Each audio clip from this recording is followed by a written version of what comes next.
अजीज दोस्तों, अस्सलाम वालेकुम, नमस्ते, सत श्री अकाल, जय जिनेंद्र, गुड आफ्टरनून। अजीज दोस्तों, वीकेंड पे हमारे एक दोस्त हैं महेश तुरानी जी, दुबई से आए थे लंदन तो कुछ दिनों के लिए। तो उन्होंने वो बहुत अच्छे सपोर्टर हैं, मेरे को बहुत ज़्यादा मेरा मोरल बुलंद करते रहते हैं। तो उनसे मिलने में गया था तो उन्होंने कहा कि शाजिया इल्मी साहिबा भी आई हुई हैं और वो भी होंगी तो हम साथ में मिलते हैं। तो मैं गया उधर उनके सेंट्रल लंदन में एक इलाके में, वहाँ पे हमने रेस्टोरेंट में बैठे थे। तो बाहर कुर्सियाँ थी, गर्मियों के दिन है तो हम बाहर बैठे थे। शाजिया साहिबा भी आई, शाजिया साहिबा से भी बहुत अच्छी बातचीत हुई। और वहीं से इत्तफाक से ज़हीर अब्बास पाकिस्तान के क्रिकेटर अपनी बेगम के साथ वहाँ से गुज़रे। तो महेश भाई के वो भी दोस्त थे तो रुक गए, फिर हमारे साथ वहाँ बैठे और काफ़ी देर बैठे। वो पता चला वो पीछे की गली में वहाँ पे रहते थे, ज़हीर अब्बास का घर पीछे ही था। तो वो वहाँ से वॉक करने निकले थे। तो काफ़ी पुरानी यादें ज़हीर अब्बास साहब की क्रिकेट के हवाले से। और ज़हीर अब्बास साहब ने 12 सेंचुरियाँ मारी हैं, जिसमें 6 इंडिया के ख़िलाफ़ मारी हैं और 6 की 6 150 प्लस 2 डबल सेंचुरियाँ थी उसमें। और ये सारी चीज़ें ज़हीर अब्बास साहब से। ज़हीर अब्बास साहब ओनली एशियन बैट्समैन हैं जिन्होंने फर्स्ट क्लास क्रिकेट में 100 सेंचुरियाँ मारी हैं। यहाँ ग्लोस्टरशायर काउंटी में खेलते थे, 15-20 साल खेले हैं। उनका बाकायदा ग्लोस्टरशायर में ज़हीर अब्बास म्यूज़ियम बनाया गया है। उन्होंने कई ऐसे रिकॉर्ड्स कायम किए हैं जो सोच भी नहीं सकता था कोई। एक मैच की 2 इनिंग में सेंचुरियाँ 8 बार मारी हैं इन्होंने, जो कि वर्ल्ड रिकॉर्ड है। 4 बार इन्होंने एक मैच में डबल सेंचुरी और दूसरी इनिंग में सेंचुरी, 4 बार। और ये 4 मैचों की 8 इनिंग में नॉट आउट रहे। ये भी किसी ने 2 से ज़्यादा नहीं किया, डॉन ब्रैडमैन ने भी नहीं किया।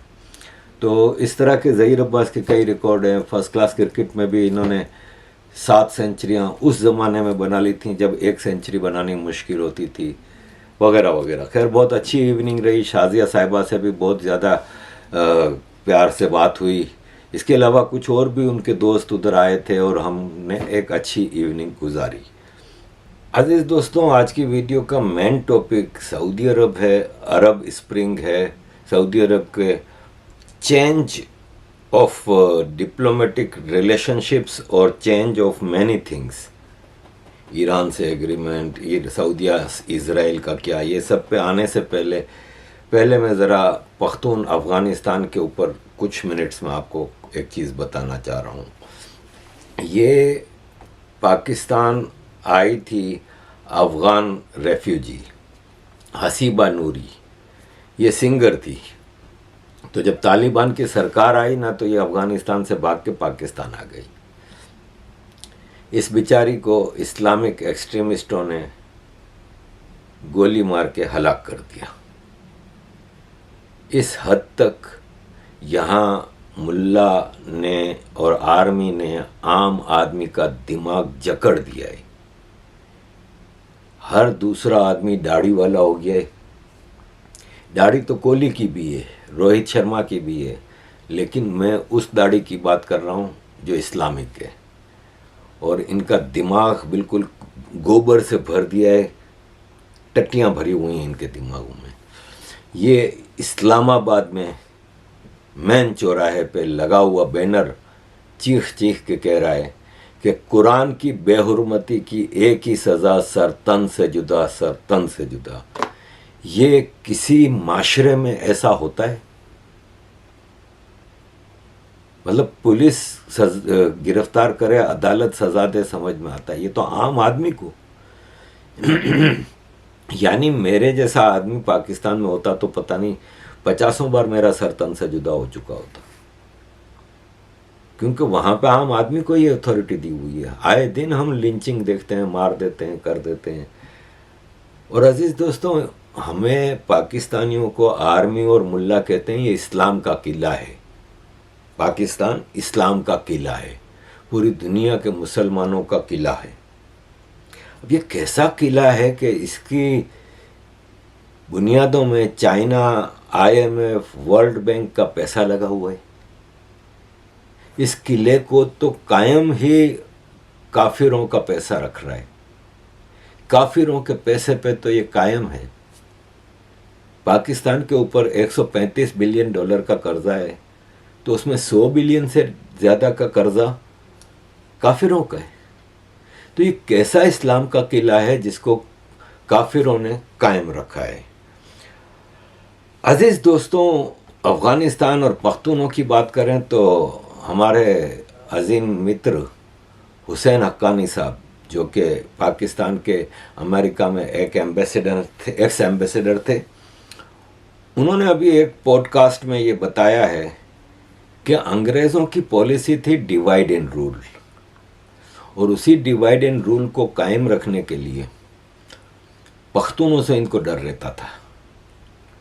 तो पख्तून लीडरशिप को इन्होंने 3-4 हिस्सों में डिवाइड कर दिया। एक तो ड्यूरेन लाइन बना के पख्तूनों को आधा अफ़गानिस्तान, आधा पाकिस्तान। अब जो पाकिस्तान में पख्तून एरियाज थे, उसमें एक को तो बना दिया फाटा, फेडरली एडमिनिस्ट्रेटेड ट्राइबल एरियाज। एक बना दिया NWFP, जो आज KPK है, नॉर्थ वेस्ट फ्रंटियर प्रोविंस। और एक बलोचिस्तान के साथ जोड़ दिया। पख्तूनों का जो एरिया था वो उस वक्त, चूँकि बलोचिस्तान है ना, वो अंग्रेज़ों के दौर में उसकी मुख्तलिफ़ शक्लें थीं। एक उसमें रियासत थी आज़ाद रियासत कल्लात, और एक अंग्रेज़ों के कब्ज़े में एरिया था, कोयटा लीज पे लिया हुआ था, और बाकी ट्राइबल एरियाज़ को उन्होंने आज़ादी दी हुई थी अपने फैसले में, क्योंकि रेगिस्तानी इलाका था, बहुत कम आबादी थी, बहुत बड़ी ज़मीन थी। तो उन कबीलों को थोड़ी सहूलतें दे के, थोड़ा सहूलतें ले के उनके साथ, लेकिन वो अपने मामला खुद निपटाते थे। तो जब 47 में पाकिस्तान की डिज़ाइनिंग की गई रेड क्लिफ के ज़रिए, तो उसमें पंजाब को भी काटा, बंगाल को भी काटा। यहाँ पे पख्तूनों के 3 हिस्से किए। तो जो सदर्न पख्तून बेल्ट था ना, उसको बलोचिस्तान का एक पूरा प्रोविंस बना के, जिसमें कल्लात भी डाल दिया, सारे कबीलों को भी, और वो पख्तून एरिया भी। तो इस तरह पख्तूनों को डिवाइड किया गया। करंट सिचुएशन ये है कि मैंने आपको बताया था कि TTP ने पिछले 1 हफ्ते में 12-15 फौजी मार दिए हैं मुख्तलिफ हमलों में। जो ज़ोब में हमला था उसमें अकेले में 9 फौजी मारे गए थे, एक मेजर मारा गया था, जिस पे आर्मी को बहुत गुस्सा था। तो जब आर्मी के चीफ जनरल आसिम मुनीर गए थे ज़ोब विज़िट करने, तो उन्होंने तालिबान को तड़ियाँ लगाई थी कि आपने सेफ हेवन्स दिए हुए हैं TTP को, और आपके मुल्क से हमारे ऊपर हमले हो रहे हैं, और आप इसको कंट्रोल करें। और डिफेंस मिनिस्टर ख्वाजा आसिफ शाह से ज़्यादा शाह के वफादार, बूथ चाटने में वो 2 कदम आगे बढ़ गए, और उन्होंने कहा हम आपको वार्निंग दे रहे हैं कि आप अपने इलाके से हमारे मुल्क में हमला हो रहा है, आप उनको कंट्रोल करें। आपने दोहा एग्रीमेंट साइन किया है, कतर में पूरा एग्रीमेंट साइन हुआ है, आपको उस एग्रीमेंट की पासदारी करनी चाहिए। और मैं आपको कुछ अरसे पहले इसी ख्वाजा आसिफ की वीडियो दिखा चुका हूँ। जब ये ओपोजिशन में थे तो इन्होंने पार्लियामेंट में आर्मी के कपड़े उतार दिए थे कि शिकस्त खा के आए हैं हमेशा, कभी कोई जंग नहीं जीती, 47 से अभी तक हमारी लूटमारी कर रहे हैं, वगैरह वगैरह। वो फिर मैं वीडियो लगाऊंगा, आप कहोगे यार आरिफ भाई आप लंबा करते हो। तो यही आसिफ ये कह रहा था। तालिबान के मुल्ला ज़बीहुल्लाह, जो कि स्पोक्स पर्सन है, कह लें आप मिनिस्टर ऑफ इंफॉर्मेशन है, उन्होंने कहा पाकिस्तान भाई हमारी बात गौर से सुन लो, कान खोल के सुनना। पहली बात यह कि दोहा एग्रीमेंट हमने अमेरिका के साथ साइन किया था, तुम्हारे साथ नहीं किया था, तुम उसमें थे ही नहीं, तुम्हारा ताल्लुक ही नहीं था कोई। कॉन्ट्रैक्ट कतर में साइन हुआ है बिटवीन तालिबान एंड अमेरिका, तुम बीच में क्यों मामा बन रहे हो। दूसरी बात, हमारे मुल्क में कोई TTP नहीं है, हमारे मुल्क में कोई एंटी पाकिस्तान ग्रुप ऑपरेट नहीं करता, और तुम्हारा अंदरूनी मसला है, यानी कि टीटीपी तुम लोगों ने ही बनाई थी भाई। आज तुम लोगों के डिफरेंसेस हो गए तो वो तुम्हारा ही पैदा किया हुआ टेररिस्ट ग्रुप है। तो तुम्हारा अंदरूनी मसला है, उसको अंदर में ही निपटाओ, हमारे ऊपर नहीं डालो कुछ भी। हम ये चीज़ें नहीं करते, हम सिंपली इस वक्त अपने कंट्री को डेवलप करने में लगे हुए हैं। इसके बाद सोमवार को कोर कमांडर मीटिंग थी पाकिस्तान के आर्मी चीफ की लीडरशिप में। वहाँ कोर कमांडर से एड्रेस करते हुए फिर आर्मी चीफ ने कहा कि हमारे पड़ोस के मुल्क में टीटीपी और दूसरे टेररिस्ट ग्रुपों को पाला जा रहा है, ट्रेनिंग हो रही है, हथियार दिए जा रहे हैं और फिर वो हमला करने आते हैं, हमला करके वापस उधर चले जाते हैं ड्यूरेन लाइन क्रॉस करके। तो हम अब इस सिचुएशन में कुछ देख रहे हैं। अजीज दोस्तों, किस्सा मुख्तसर ये कि ये इस्लाम का किला, दुनिया की ओनली न्यूक्लियर मुस्लिम पावर, भारत को दूर दूर छोड़ दें, ये अफ़गानिस्तान के तालिबान से लड़ने की पोजीशन में नहीं। मैं आपको गारंटी देता हूँ, इन्होंने अगर अफ़गानिस्तान के तालिबानों को ललकारा ना, तो अफ़गान के तालिबान है ना पूरे पाकिस्तान पे छा जाएंगे। इनको अंदाज़ा नहीं है कि कराची, KPK, बलोचिस्तान, इवन पंजाब, हर तरफ पख्तून बैठा है और तालिबान मेंटालिटी वाला है। पंजाबी फ़ौजों को और आम पंजाबियों को भी मुंह छुपाने की जगह नहीं मिलेगी। ये इनके साथ होगा अगर इन्होंने उधर एडवेंचरिज्म किया। अगर मुमकिन होता ना तो अब तक कर चुके होते। ये है ना धमकियां देने वाले लोगों में से हैं, ये कुछ करने की पोजीशन में नहीं होते। अजीज दोस्तों, ये थी अफ़गानिस्तान के हवाले से। अब आते हैं सऊदी अरब की तरफ। अजीज दोस्तों, सऊदी अरब चेंज हो रहा है, अरब मिडिल ईस्ट का चेंज हो रहा है, पॉलिटिकली भी, डिप्लोमेटिकली भी, इकोनॉमिकली भी, सोशली भी और रिलीजियसली भी। देखें, ये हसन सुरूर साहब हैं, ऑथर हैं। उन्होंने एक आर्टिकल लिखा है कि क्यों अरब मुस्लिम ये समझते हैं कि दुनिया के बाकी मुसलमान अपनी जिस ज़मीन में हैं उसकी कल्चर अपनाएं, उसके तौर तरीके अपनाएं, अरब बनने की कोशिश ना करें। बेसिकली है ना, उनका ये मैसेज सिर्फ़ और सिर्फ इंडिया, पाकिस्तान, बांग्लादेश के मुसलमानों के लिए था, साउथ एशियन मुसलमानों के लिए। क्योंकि आप साउथ ईस्ट एशिया में चले जाएं तो इंडोनेशिया के लोगों ने अपने बच्चों के नाम गणेश भी रखते हैं, राम भी रखते हैं। उन्होंने अरबाइजेशन ऑफ सोसाइटी नहीं कर दिया। उन्होंने इंडोनेशिया में हिंदू कल्चर थी, इनके नोट पे गणेश जी की मूर्ति लगी रहती थी। इनके प्रेसिडेंट थे, मैं नाम भूल रहा हूँ, उनके बच्चे का नाम हिंदू था। तो इस तरह आप इंडोनेशिया, मलेशिया में एक ब्रीफ पीरियड आया था महातिर मोहम्मद का सेकंड टाइम। महातिर मोहम्मद पहली बार जब प्राइम मिनिस्टर ऑफ मलेशिया बना था तो उसने ज़बरदस्त इकोनॉमिक डेवलपमेंट किया था और मलेशिया को बड़ी ज़बरदस्त इकोनॉमी कर दी थी, क्योंकि उन्होंने इस्लामाइजेशन की तरफ ध्यान नहीं दिया था। ख़राबी कहाँ पैदा हुई कि मलेशिया में जाकिर नाइक गया, उसने वहाँ पनाह ली, क्योंकि वो इंडिया का भगोड़ा है, इंडिया में वांटेड है। वहाँ पे गया, ये वन ऑफ द बिगेस्ट मदारी है मुसलमानों का, जाकिर नाइक। वो वहाँ गया।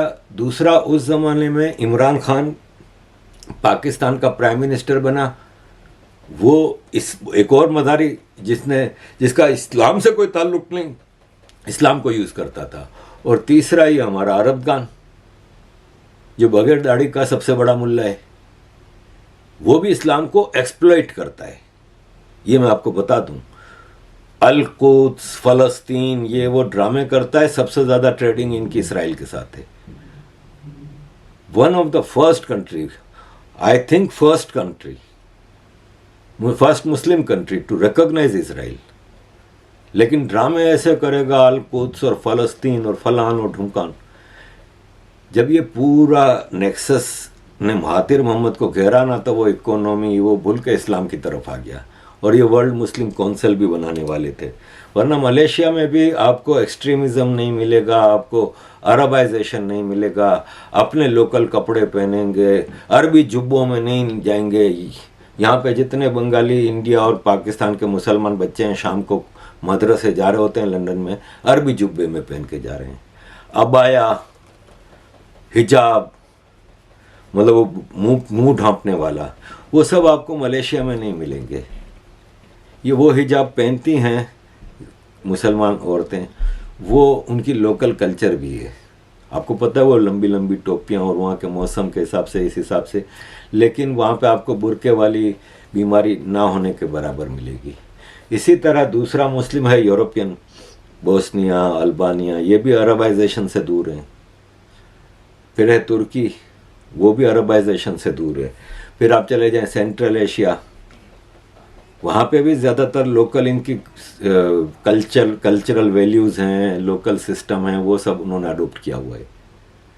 तो ये जो मैसेज है ना वर्ल्ड मुस्लिम कम्युनिटीज़ काउंसिल का अबू धाबी में है, जो वो प्योरली इंडिया, पाकिस्तान, बांग्लादेश के मुसलमानों के लिए उन्होंने कहा है कि भाई दुनिया में कोई ऐसा ऑथेंटिक इस्लाम नहीं है कि आप सिर्फ अरब बनेंगे तो आप मुस्लिम बनेंगे। आप अपनी लोकल कल्चर को अडोप्ट करें। यानी वो इंडिया, पाकिस्तान, बांग्लादेश के मुसलमानों को कह रहे हैं कि भाई साहब तुम लोग हिंदू डीएनए वाले हो, हिंदू कल्चर में पैदा हुए हो, यहीं पले बड़े हो, आप अपनी कल्चर क्यों चेंज कर रहे हो? आप अपनी सोसाइटी के अंदर की जो वैल्यूज हैं उसको क्यों चेंज कर रहे हो? आप क्यों उसमें जम नहीं हो जाते? इसने क्लियर अल्फाज में इस रिपोर्ट में कहा है कि आप लोकल सोसाइटी में एसिमिलेट हो जाएं, मिल जाएं, उनसे अलग ना रहें। ये बड़ी बात है। और ये चेंज है सऊदी अरब का और इमारात का और दूसरे अरबियन गल्फ का।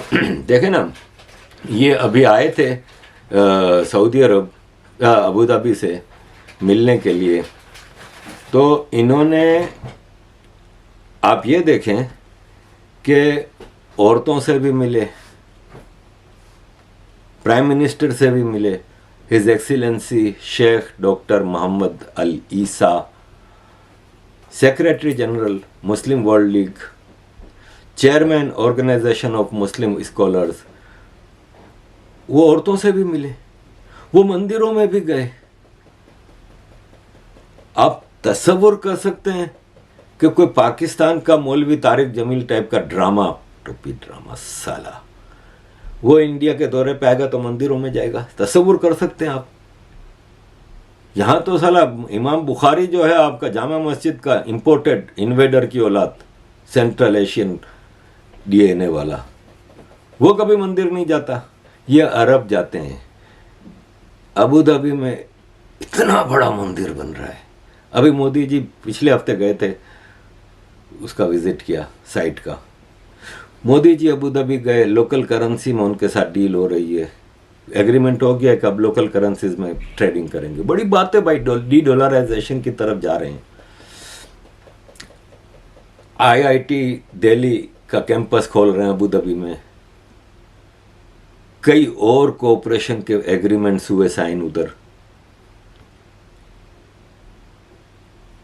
मोदी जी के लिए फ्रांस ने, अमेरिका ने प्योर वेजिटेरियन मील रखा था। आप सोचें, अरब जो कि गोश्त के शौकीन हैं, उन्होंने मोदी जी के एजाज़ में काली दाल, हरीसा जो चने के आटे से बनता है, भिंडी और इस तरह का लंच, क्योंकि मोदी जी सुबह आए थे शाम चले गए थे, तो लंच का मेन्यू ये था। ये सीख, अगर सीखना चाहें ना तो इंडिया, पाकिस्तान, बांग्लादेश के मुसलमानों के लिए है। अजीज दोस्तों,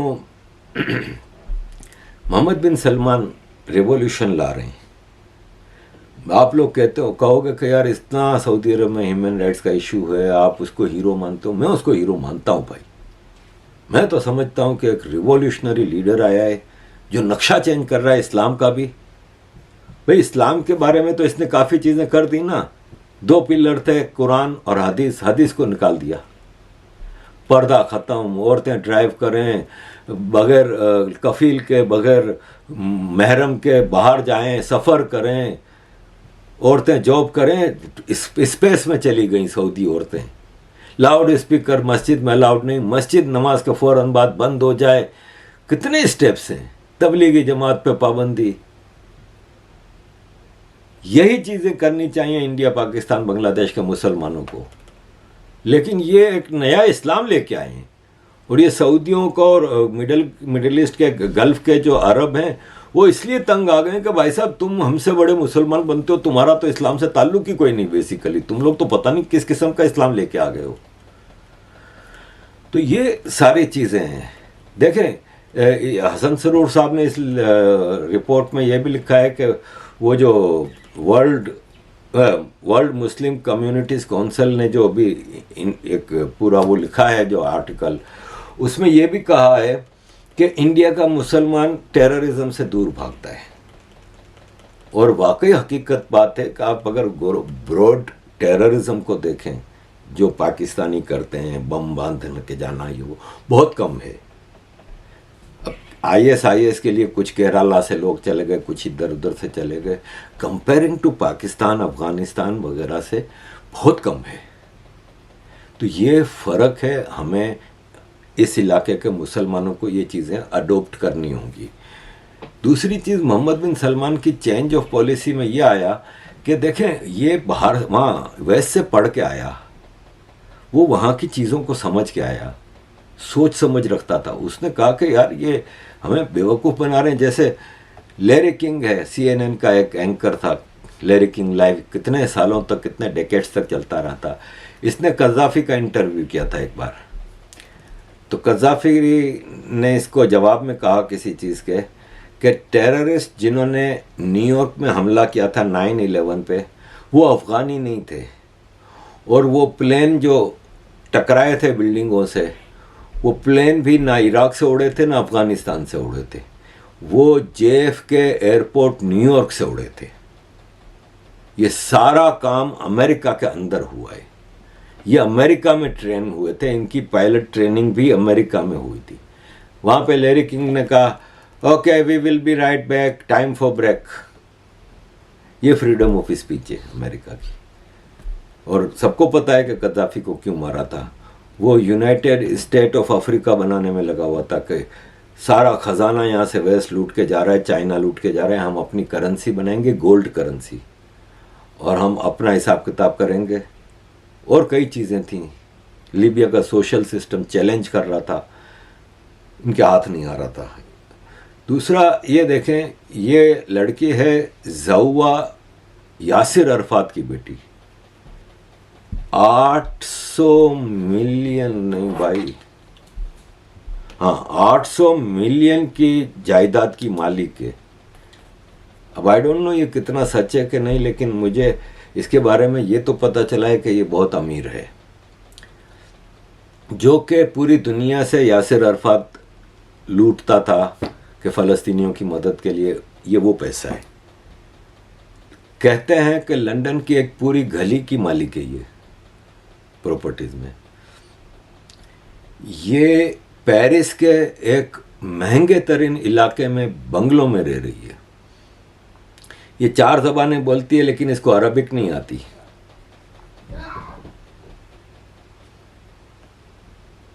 ये वेस्ट इस तरह अरब्स को यूज़ करता रहा है।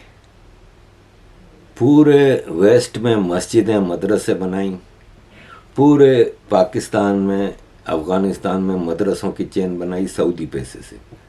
ये मोहम्मद बिन सलमान ने बैठ के सोचा कि यार हम तो यूज़ होते रहे हैं, हमसे हथियार दे के महंगे और सस्ता पेट्रोल लेके चले जाते थे।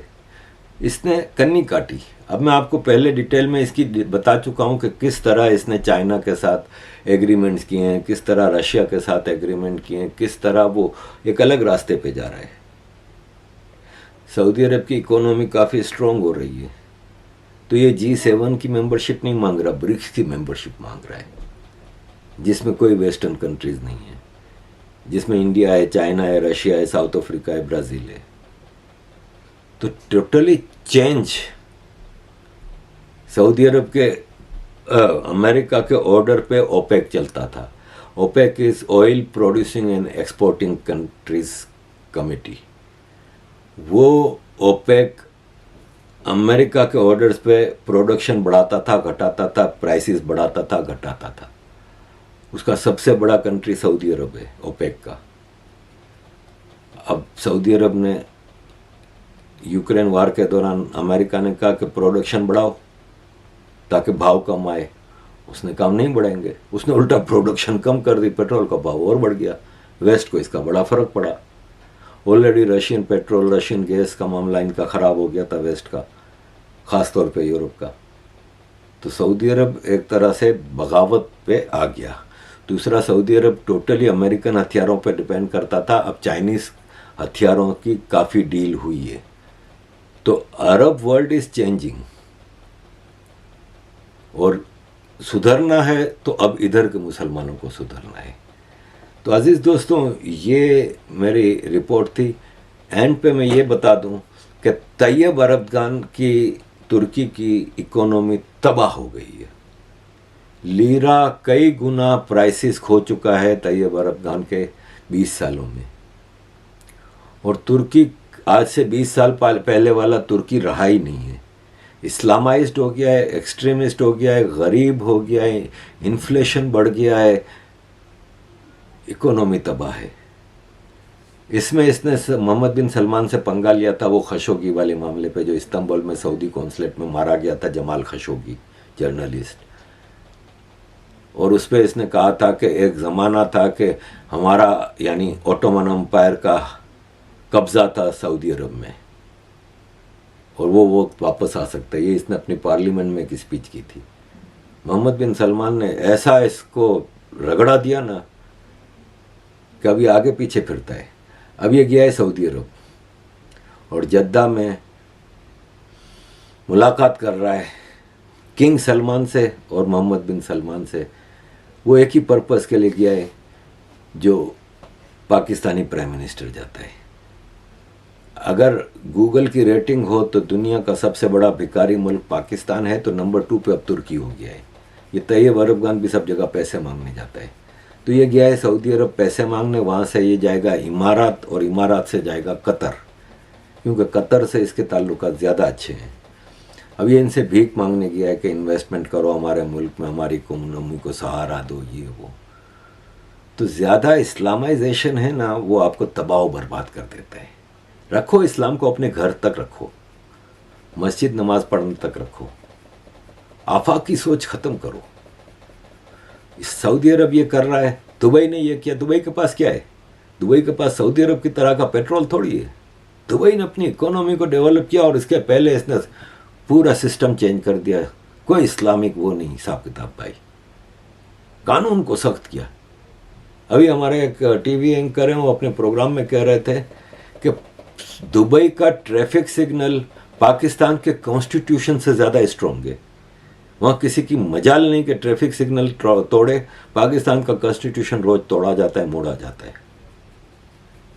तो दुबई ने कानून सख्त किया लेकिन सिविल लिबर्टीज दे दी ना। शराब, ये वो जो भी टूरिस्ट अट्रैक्शन, इन्वेस्टर्स अट्रैक्शन होती हैं, वो दे दी। यही चीज़ सऊदी अरब कर रहा है, आस्ते आस्ते कर रहा है। मजबूरी है उसकी, कैपिटल है इस्लाम का। कैपिटल से मतलब बेसिक प्लेसेस ऑफ इस्लाम, मक्का और मदीना। तो सऊदी अरब में हज और उम्रा तो उधर ही होगा। हज उम्रा करने कोई तुर्की, फ़लस्तीन, दिल्ली, कराची, लाहौर तो नहीं जाएगा, उधर ही जाएगा। तो इसलिए उसकी मजबूरी है, स्लो प्रोसेस है, लेकिन ही इज़ डूइंग वंडरफुली। तो अजीज़ दोस्तों, ये मेरी रिपोर्ट थी अफ़गानिस्तान के तालिबान और सऊदी अरब के हवाले से। थैंक यू वेरी मच अजीज़ दोस्तों, for all your support. Keep supporting.